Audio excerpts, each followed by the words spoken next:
Hi ಎಲ್ರಿಗೂ ನಮಸ್ಕಾರ, welcome back to my channel. Rangoli ಹೇಗಿದೆ? ಚೆನ್ನಾಗಿದೆಯಾ? ನಂಗೆ ಸಿಂಪಲಾಗಿ ರಂಗೋಲಿ ಹಾಕೋದು ಅಂದರೆ ಇಷ್ಟ, ಅಷ್ಟೇ. ಜಾಸ್ತಿ ದೊಡ್ಡದೇನು ಬರೋದಿಲ್ಲ. ರಂಗೋಲಿ ಎಲ್ಲ ಹಾಕಾದ್ಮೇಲೆ ಇವತ್ತು ಕಾರ್ತಿಕ್ ಸೋಮವಾರ ಆಗಿತ್ತು ಅಂತ ಹೇಳ್ಬಿಟ್ಟು ದೇವಸ್ಥಾನಕ್ಕೆ ಹೋಗಬೇಕಾಗಿತ್ತು. ಬೆಲ್ಲ ದೀಪ ಹಚ್ತಾ ಇದ್ದೀನಿ. ಬೆಲ್ಲ ದೀಪ ಹಚ್ಚೋಣ ಅಂತ ಹೇಳ್ಬಿಟ್ಟು ಈ ದೇವಸ್ಥಾನಕ್ಕೆ ಹೋಗಬೇಕಾಗಿತ್ತು. ಅದಕ್ಕೋಸ್ಕರ ನಾನು ಇವತ್ತು ಉಪವಾಸ ಇದ್ದು ದೇವ್ರ ಸಾಮಾನೆಲ್ಲ ತೊಳಿಬೇಕಾಗಿತ್ತು. ಉಪವಾಸ ಕೂಡ ಇದ್ನಲ್ವ, ಅದಕ್ಕೋಸ್ಕರನೇ ಮನೆಯವರು ಬೇರೆಯವ್ರಿಗೆಲ್ಲರಿಗೂ ಸಿಂಪಲ್ಲಾಗಿ ಒಗ್ಗರಣೆ ಅನ್ನ ಮಾಡಿಕೊಟ್ಬಿಡೋಣ ಅಂತ ಹೇಳ್ಬಿಟ್ಟು ಒಗ್ಗರಣೆ ಅನ್ನ ಮಾಡ್ತಾಯಿದ್ದೆ. ಈ ಒಗ್ಗರಣೆ ಅನ್ನ ಮಾಡೋಕ್ಕೆ ರಾತ್ರಿ ಮಿಕ್ಕಿರೋ ಅನ್ನದಲ್ಲಾದರೂ ಮಾಡ್ಬೋದು, ಇಲ್ಲ ಅಂತಂದರೆ ಹೊಸ್ದಾಗಿ ಅನ್ನ ಮಾಡ್ಕೊಂಡಾದರೂ ಮಾಡ್ಕೋಬೋದು. ನಾನಿವಾಗ ಕುಕ್ಕರಲ್ಲಿ ಅನ್ನ ಆಲ್ರೆಡಿ ಕೂಗಿಸಿಟ್ಟಿದ್ದೆ, ನಾನು ಅದೇ ರೈಸ್ನ ಹಾಕ್ಬಿಟ್ಟು ಮಾಡ್ತಾಯಿದ್ದೀನಿ. ಮೊದಲನೇದಾಗಿ ಬಾಣಲಿಗೆ ಸ್ವಲ್ಪ ಎಣ್ಣೆ ಹಾಕ್ಕೊಂಡು ಅದಾದಮೇಲೆ ಸಾಸಿವೆ, ಜೀರಿಗೆ ಮತ್ತು ಕಡಲೆಬೇಳೆ, ಉದ್ದಿನಬೇಳೆ ಮತ್ತು ಉದ್ದುದಾಗಿ ಹಚ್ಚಿಟ್ಕೊಂಡಿರೋಂಥ ಈರುಳ್ಳಿ ಮತ್ತು ಕರ್ಬೇವಿನ ಸೊಪ್ಪು, ಹಸಿಮೆಣ್ಸಿನ್ಕಾಯಿ ಇದಿಷ್ಟನ್ನು ಹಾಕ್ಕೊಂಡು ಒಂದು 5 ನಿಮಿಷ ಬಾಡಿಸ್ಕೊಂಡಾದ್ಮೇಲೆ ಅದಾದಮೇಲೆ ಟೊಮೊಟೊ ಹಾಕ್ಕೊಂಡಿದ್ದೀನಿ. ಇಲ್ಲಿ ಟೊಮೊಟೊ ಸ್ವಲ್ಪ ಬಾಡೋವರೆಗೂ ಬಾಡಿಸ್ಕೊಳ್ಳಿ. ಸ್ವಲ್ಪ ಉಪ್ಪು ಕೂಡ ಆ್ಯಡ್ ಮಾಡ್ಕೋಬೋದು. ಇಲ್ಲಿ ಟೊಮೊಟೊ ಸ್ವಲ್ಪ ಮೆತ್ತಗೆ ಹಾಕೋವರೆಗೂ ಬೇಯಿಸ್ಕೊಳ್ಳಿ. ಸ್ವಲ್ಪ ಉಪ್ಪು ಆ್ಯಡ್ ಮಾಡಿಕೊಂಡು ಸಾಫ್ಟ್ ಆಗೋವರೆಗೂ ಬೇಯಿಸ್ಕೊಳ್ಳಿ. ಅದಾದಮೇಲೆ ಆಲ್ರೆಡಿ ಅನ್ನನ ಕೂಗಿಸಿಟ್ಕೊಂಡಿರ್ತೀನಲ್ವ, ಅದನ್ನು ಕೂಡ ಇದಕ್ಕೆ ಆ್ಯಡ್ ಮಾಡ್ಕೊತೀನಿ. ನಮ್ಮ ಮನೆ ಹತ್ರ ಇರೋ ದೇವಸ್ಥಾನದಲ್ಲಿ ತುಂಬ ರಶ್ ಇರ್ತಾರೆ. ಅದಕ್ಕೆ ಸಂಜೆ ಹಿಂಗೆ ಹೋಗೋಣ ಅಂತ ಹೇಳ್ಬಿಟ್ಟು ಸುಮ್ಮನಾದೆ. ದೇವ್ರ ಸಾಮಾನೆಲ್ಲ ತೊಳ್ಕೊಬೇಕಾಯ್ತಲ್ಲ, ಫಸ್ಟು ಮನೇಲಿ ಪೂಜೆ ಮಾಡಿಬಿಟ್ಟೆ ಆಮೇಲೆ ದೇವಸ್ಥಾನಕ್ಕೆ ಪೂಜೆ ಮಾಡೋಕ್ಕೆ ಅಂತ ಹೊರಡಬೇಕಾಗಿತ್ತು.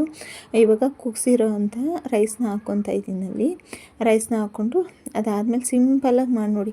ಅನ್ನ ಎಷ್ಟು ಬೇಗ ಖಾಲಿ ಆಗುತ್ತೆ ಅಂತಂದರೆ ರಾತ್ರಿ ಮಿಕ್ಕಿರುತ್ತಲ್ಲ, ಆ ಅನ್ನದಲ್ಲಿ ಕೂಡ ಮಾಡ್ಕೋದು, ತುಂಬ ಟೇಸ್ಟಾಗಿ ಬರುತ್ತೆ. ಮತ್ತು ಅನ್ನನೂ ಖಾಲಿ ಆದಂಗೆ ಆಗುತ್ತೆ, ಚೆನ್ನಾಗಿ ಕೂಡ ಇರುತ್ತೆ, ಎರಡೂ ಆಗುತ್ತೆ. ಹೆಂಗಪ್ಪ ಖಾಲಿ ಮಾಡೋದು, ತಂಗ್ಳನ್ನ ತಿನ್ನೋಕ್ಕಾಗಲ್ಲ ಅಂತಂದವ್ರಿಗೆ ಈ ರೀತಿ ಒಂದ್ಸತಿ ಮಾಡಿ ನೋಡಿ, ತುಂಬ ಚೆನ್ನಾಗಿರುತ್ತೆ. ಅದಾದಮೇಲೆ ಸ್ವಲ್ಪ ಕಟ್ ಮಾಡಿರೋಂಥ ಕೊತ್ತಂಬರಿ ಸೊಪ್ಪು ಹಾಕ್ತಾಯಿದ್ದೀನಿ ಮತ್ತು ಸ್ವಲ್ಪ ಗರಂ ಮಸಾಲ ಹಾಕ್ತಾಯಿದ್ದೀನಿ. ನಾನು ಹೋಮ್ಮೇಡ್ ಗರಂ ಮಸಾಲ ಖಾಲಿ ಆಗಿತ್ತು, ಅದಕ್ಕೆ ಅಂಗಡಿಯಿಂದ ತಂದಿರೋದೇ ಸ್ವಲ್ಪ ಗರಂ ಮಸಾಲ ಇತ್ತು, ಅದನ್ನು ಖಾಲಿ ಮಾಡೋಣ ಅಂತ ಹೇಳ್ಬಿಟ್ಟು ಅದನ್ನೇ ಸ್ವಲ್ಪ ಹಾಕ್ತಾಯಿದ್ದೀನಿ. ಹೋಮ್ಮೇಡ್ ಗರಂ ಮಸಾಲನೂ ಕೂಡ ಹಾಕ್ಕೋಬೋದು ಇದಕ್ಕೆ, ಇಲ್ಲ ಅಂತಂದರೆ ಮಾಮೂಲಿ ಗರಂ ಮಸಾಲೆ ಕೂಡ ಹಾಕ್ಕೊಂಡು ಮಾಡ್ಕೋಬೋದು. ಸ್ವಲ್ಪ ಗರಂ ಮಸಾಲ ಹಾಕಿ ನೀಟಾಗಿ ಮಿಕ್ಸ್ ಮಾಡ್ಕೋಬೇಕು. ನೀಟಾಗಿ ಮಿಕ್ಸ್ ಮಾಡ್ಕೊಂಡು ಎರಡನ್ನೂ ನೀಟಾಗಿ ಸ್ವಲ್ಪ ಅನ್ನ ಬಿಸಿ ಆಗಬೇಕು. ಅನ್ನ ಮತ್ತು ಇದು ಎಲ್ಲ ಹೊಂದ್ಕೋಬೇಕಲ್ವ, ಅಲ್ಲಿವರೆಗೂ ನೀಟಾಗಿ ಅದನ್ನೆಲ್ಲನೂ ಮಿಕ್ಸ್ ಮಾಡ್ಕೋಬೇಕಾಗತ್ತೆ. ಎಲ್ಲ ನೀಟಾಗಿ ಮಿಕ್ಸ್ ಮಾಡಿಕೊಂಡು ನಾನು ಶಾಪ್ ಬೇರೆ ಹೋಗಬೇಕಾಗಿತ್ತು, ಅದಕ್ಕೆ ಫಟಾಫಟ್ ಅಂತ ಇದೇ ಆಗೋದು ಅಂತ ಹೇಳ್ಬಿಟ್ಟು ಇದನ್ನೇ ಬೇಗ ಮಾಡಿಕೊಂಡೆ. ನಾನು ಒಗ್ಗರಣೆನ ಮಾಡಿಟ್ಕೊಂಡೆ ಮತ್ತು ರಾತ್ರಿ ಸ್ವಲ್ಪ ಸಾಂಬಾರು ಇತ್ತು, ಮಿಕ್ಕಿದವ್ರಿಗೆಲ್ಲರಿಗೂ ಮಧ್ಯಾಹ್ನಕ್ಕೆ ಅದೇ ಸಾಂಬಾರು ಆಗುತ್ತೆ ಅಂತ ಹೇಳ್ಬಿಟ್ಟು ನಾನು ಸಂಜೆಗೆ ಅಡುಗೆ ಮಾಡಿಕೊಂಡ್ರೆ ಆಗುತ್ತೆ ಅಂತ ಹೇಳ್ಬಿಟ್ಟು ಇದನ್ನೇ ಬೇಗ ಆಗೋದು ಅಂತ ಹೇಳ್ಬಿಟ್ಟು ಒಗ್ಗರಣೆಯನ್ನು ಮಾಡಿಕೊಂಡೆ. ಒಂದು ಸತಿ ಮಾಡಿ ನೋಡಿ, ತುಂಬ ಟೇಸ್ಟಾಗಿರುತ್ತೆ. ನೀವೇ ಪದೇ ಮಿಕ್ಕಿರೋ ಅಂದಲ್ಲಿ ಪದೇ ಮಾಡ್ಕೊತಾ ಇರ್ತೀರ. ಅದಾದಮೇಲೆ ಮನೆಯಿಂದನೇ ಎಲ್ಲ ರೆಡಿ ಮಾಡ್ಕೊಂಡು ಹೋಗಿದ್ದೆ. ಆಲ್ರೆಡಿ 8:30 ಆಗೋಗ್ಬಿಟ್ಟಿತ್ತು. ಮನೇಲೆ ಎಲ್ಲ ರೆಡಿ ಮಾಡ್ಕೊಂಡು ಹೋಗಿ ಎಲ್ಲ ದೀಪ ಎಲ್ಲನೂ ದೇವ್ರಿಗೆಲ್ಲ ಆರತಿ ಎಲ್ಲ ಮಾಡಿ, ಇದು ನಮ್ಮ ಮನೆ ಹತ್ರನೇ ಇರೋ ದೇವಸ್ಥಾನ, ತುಂಬ ಚೆನ್ನಾಗಿದೆ. ಈಶ್ವರನ ದೇವಸ್ಥಾನ ಇದು, ಅಮ್ಮನವ್ರು ಕೂಡ ಇದ್ದಾರೆ. ಈಶ್ವರನ ದೇವಸ್ಥಾನ ನೋಡಿ.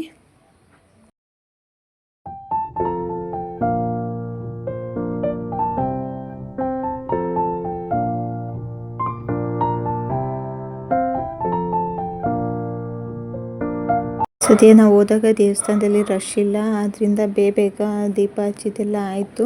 ಎಲ್ಲ ಹಚ್ಚಾದ್ಮೇಲೆ ಮನೆಗೆ ಬಂದು ಮನೇಲಿ ಕೂಡ ದೀಪ ಎಲ್ಲ ಹಚ್ಚಿದ್ನಲ್ವ, ಅದನ್ನೆಲ್ಲ ಒಂದು ಸತಿ ತೋರಿಸ್ತಾ ಇದ್ದೀನಿ ನೋಡಿ. ಈ ಥರ ರೆಡಿ ಮಾಡಿದೆ. ಮನೇಲೂ ಕೂಡ ಚೆನ್ನಾಗಿ ಆಯಿತು, ಹೆಂಗೋ ಪೂಜೆ ಎಲ್ಲ ಚೆನ್ನಾಗಿ ಆಯಿತು. ಸ್ವಲ್ಪ ಜಾಸ್ತಿ ರಶ್ ಇರಲಿಲ್ಲ ಅಲ್ಲ, ಅದಕ್ಕೋಸ್ಕರ ಬೇಗ ಬಂದುಬಿಟ್ವಿ. ದೀಪ ಹಚ್ಚಿದ ತಕ್ಷಣವೇ ದೇವಸ್ಥಾನದಲ್ಲಿ ಸ್ವಲ್ಪ ಪ್ರಸಾದ ಕೊಟ್ಟಿದ್ದರು, ಪ್ರಸಾದನೂ ಸ್ವಲ್ಪ ತಿಂದ್ಬಿಟ್ಟು ಬಂದ್ವಿ. ಹಂಗೇನೆ ಪ್ರಸಾದ ತಿಂಗಳು ಮನೇಲೂ ಕೂಡ ಅಡುಗೆ ಮಾಡಬೇಕಾಗಿತ್ತು, ಅದಕ್ಕೆ ಬೇಗ ದೀಪ ಹಚ್ಬಿಟ್ಟು ಬಂದುಬಿಟ್ವಿ. ಮನೇಲೂ ಕೂಡ ಅಡುಗೆ ಮಾಡಿ ಎಲ್ಲ ಮಾಡೋಷ್ಟರಲ್ಲಿ 10 o'clock ಆಯಿತು. 10 o'clock ಆದಮೇಲೆ ಊಟ ಮಾಡಿಬಿಟ್ಟು ಉಪ್ಪತ್ತು ಬಿಟ್ಬಿಟ್ಟು ಮಲ್ಕೊಂಡೆ ಅಷ್ಟೇ. ಇವತ್ತಿನ ವಿಡಿಯೋ ಏನಾದ್ರು ಇಷ್ಟ ಆಗಿದ್ರೆ ಲೈಕ್ ಮಾಡಿ, ಶೇರ್ ಮಾಡಿ, ಸಬ್ಸ್ಕ್ರೈಬ್ ಮಾಡ್ಕೊಂಡು ನೋಡಿ ಅಂತ ಕೇಳ್ಕೊತೀನಿ. ಇದು ಎಲ್ಲರೂ ದೀಪಗಳನ್ನ, ಈ ಥರ ದೀಪಗಳನ್ನ ಕಾರ್ತಿಕ್ ಮಾಸದಲ್ಲಿ ಯಾರ್ಯಾರು ಹಚ್ಚಿದ್ದೀರಾ ಪ್ಲೀಸ್ ಕಮೆಂಟ್ ಮಾಡಿ ಅಂತ ತಿಳಿಸಿ. ಒಂದೊಂದು ಕಡೆ ಒಬ್ಬೊಬ್ಬರು ಮನೇಲಿ ಒಂದೊಂದು ಕಡೆ ಸಂಪ್ರದಾಯ ಇರುತ್ತೆ. ಇದು ನಮ್ಮ ಮನೇಲಿ ನಡ್ಸ್ಕೊಂಬಂದಿರೋ ಅಂಥದ್ದು, ತುಂಬ ಚೆನ್ನಾಗಾಯಿತು ಎಲ್ಲನೂ ನೋಡಿ. ಈ ಥರ ಅಲಂಕಾರ ಮಾಡ್ಕೊಂಡು ಹೋಗಿದ್ದೆ ನಾನು ದೀಪಕ್ಕೆ ಅಂತ ಅಂದ್ಬಿಟ್ಟು. ವರ್ಷನೂ ಮಾಡ್ತೀನಿ ಇದನ್ನು, ಈ ವರ್ಷನೂ ಕೂಡ ಮಾಡಿದೆ. ಪ್ಲೀಸ್ ಇಷ್ಟ ಆದರೆ ಲೈಕ್ ಮಾಡಿ, ಸಬ್ಸ್ಕ್ರೈಬ್ ಮಾಡ್ಕೊಂಡು